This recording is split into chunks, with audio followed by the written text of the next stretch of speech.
why?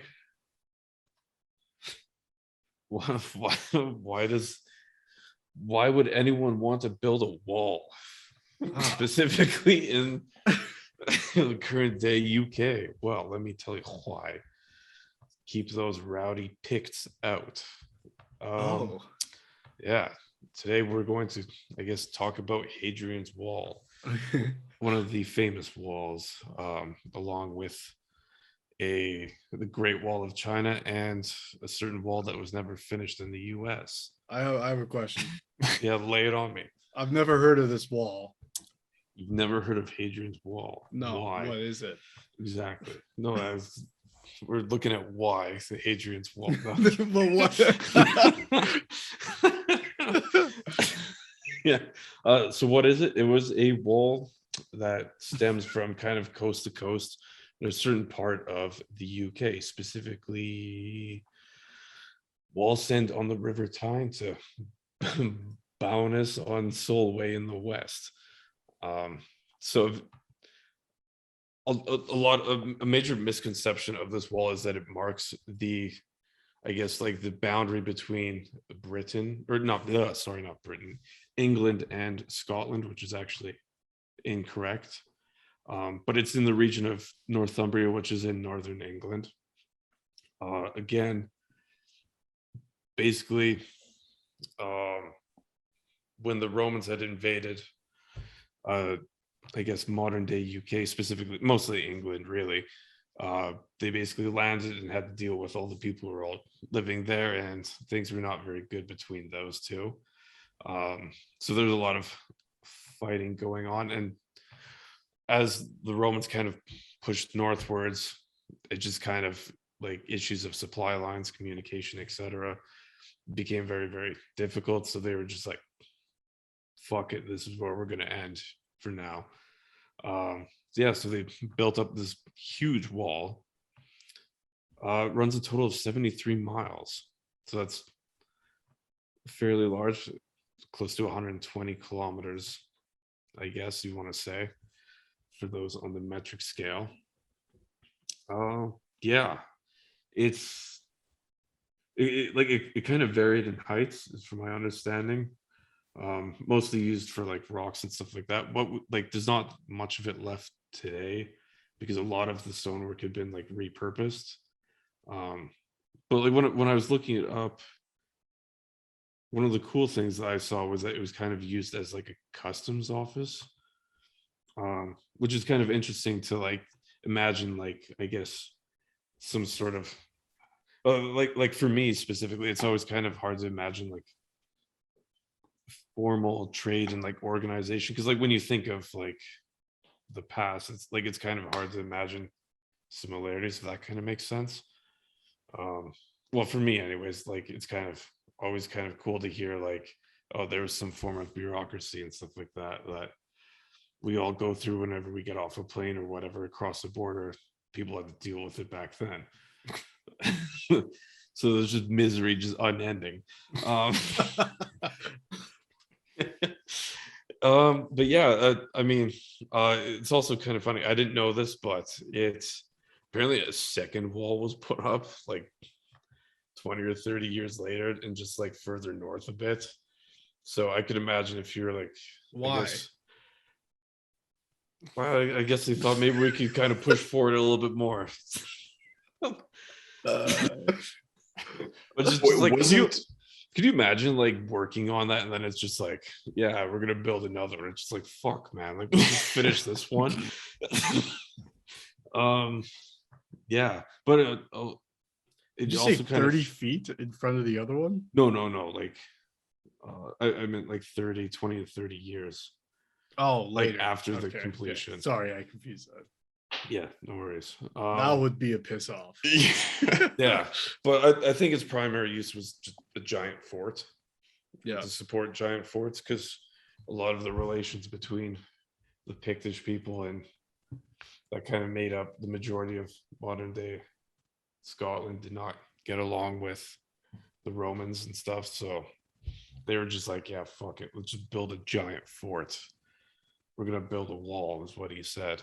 So we can see behind you, for audio listeners, there's a picture of this wall behind Will.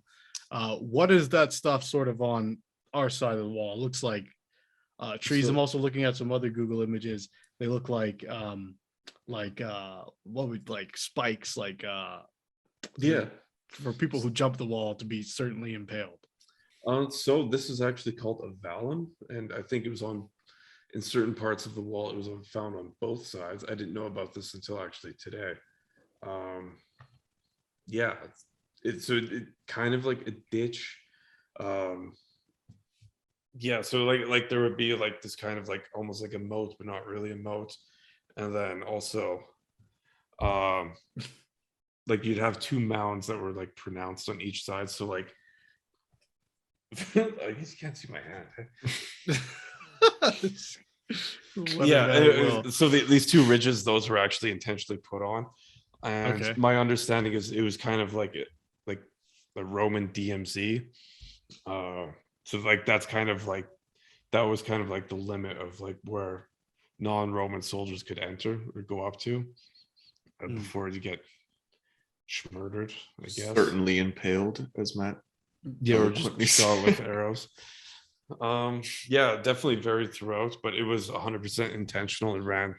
So majority.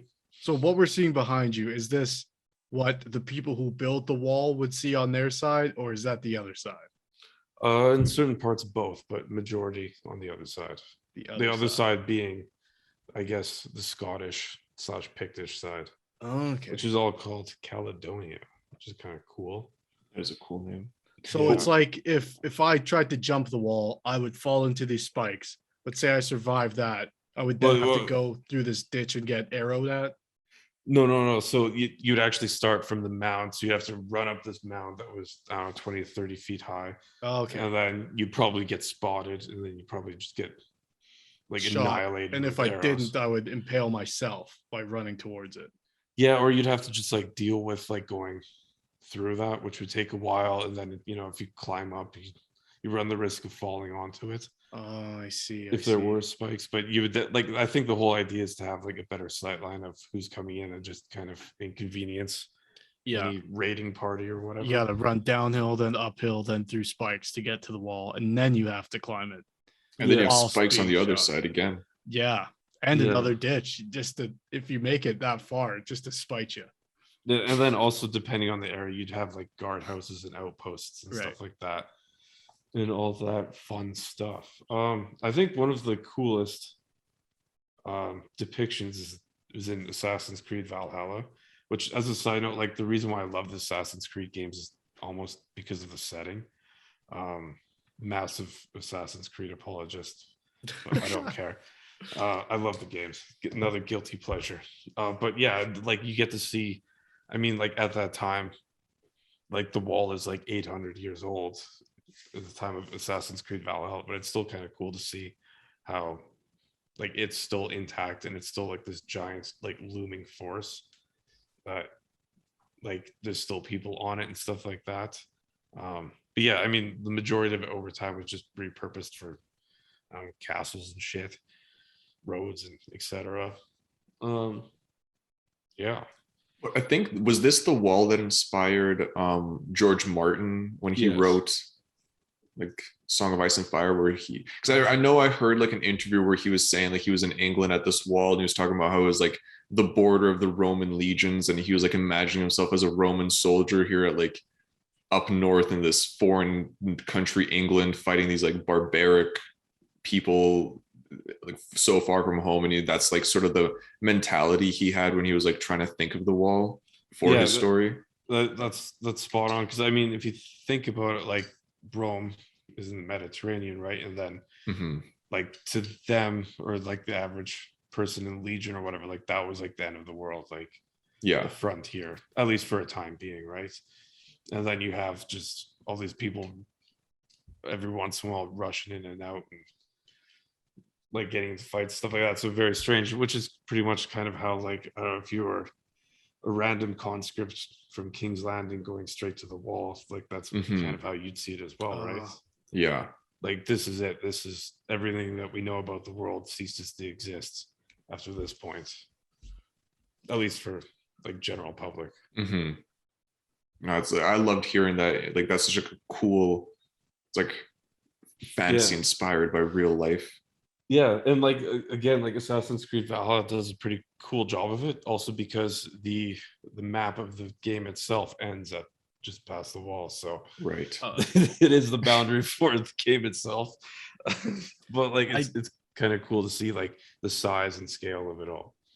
I think it's a common trope too, like in fantasy, especially where there is this sort of dividing line between the known world to the characters and then everything else. Yeah, So even like I think Lord of the Rings sort of borrows from Game of Thrones in this way, not the books, the game, Shadow of Mordor, and that like you're a ranger on the wall type of thing. yeah, Definitely sort of felt inspired by the recent success of Game of Thrones. But also when you think of things like animes and Attack on Titan, there's a very sort of hard line between in here, which is civilized society, safety. and out there, which is danger and barbarism. Mhm. Yeah. Yeah, which is kind of always occupied a lot of thoughts with the whole idea of like wilderness and stuff like that. Yeah. Yeah, so side note, um super bored early in September, so I decided to do the Conqueror challenge, which some of you might have been bombarded with ads on Instagram.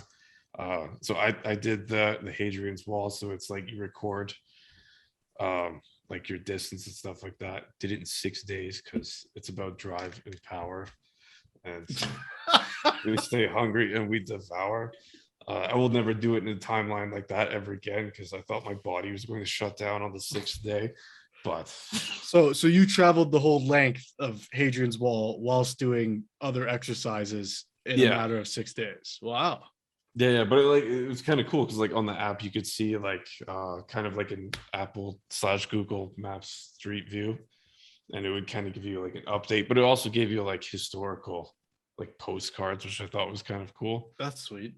Yeah, so it'd How be like do we it, know what was required of Roman soldiers when like they had to go from one side of the wall to the other? Would you be accepted into the Legion is the question I'm asking. yeah, I think that's a Yeah. that's a whole other topic, but it was very very common for a lot of legions. I know generally they would be so like what like the general game plan is you'd have like a Roman legion go out somewhere, like invade an area, fuck everyone's shit up. It's kind of establish some sort of fort, and then after a while, and like mingling with the local population, they would generally form like auxiliary legions, which were usually made up of all like the local recruits. Mm. Which I think we talked about this in our barbarians episode, like back in like May. Yeah. So we had like the Battle of Tannenberg, which was like a downfall because a lot of the auxiliary legions turned on like the actual like Roman born legions. Right. So yeah, that always doesn't work out. Because yeah, but apparently the Hadrian's Wall could host up to 10,000 like legionaries like at a single time. And you amongst them. Yeah, I know. I saw every single one of them. So What's going up, back to Quintus, your my guy?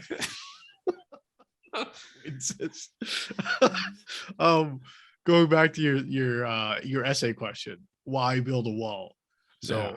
we know for them, Poor question, but yeah. no, I think it's a good one, especially when we're talking about fantasy sci-fi. Like, what do you think? Sort of the importance of have like I know I spoke about the known world, and then everything else is sort of part of the adventure, the unknown, or for the author, things you don't have to write yet, or things that you can change as you see fit.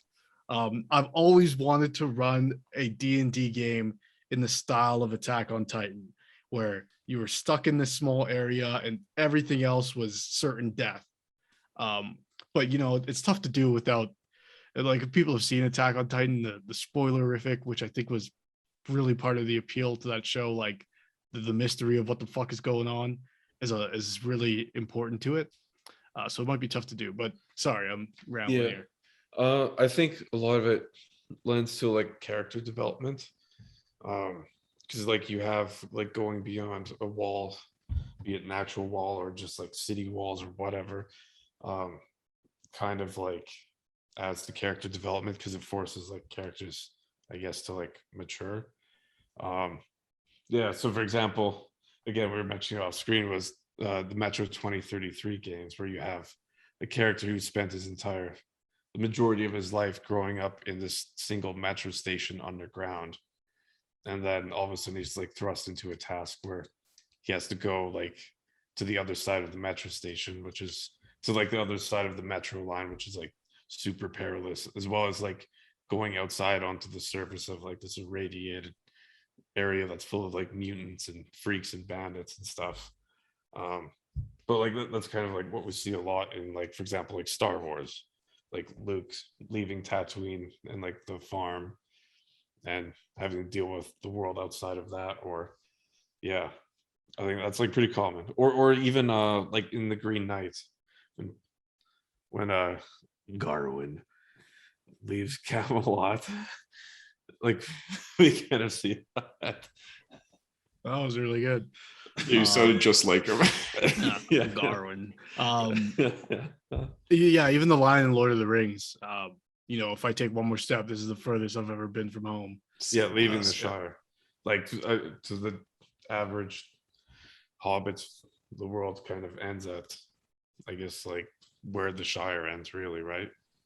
So okay, yeah. well, so let's finish this segment with your thesis then on walls. Why we build walls. Oh, well, I guess thesis should have been at the start, but Yeah, that is how you write essays. Yeah, the conclusion, I guess, is keep shit out on the other side. Also, I think just boundaries, I think is the best one.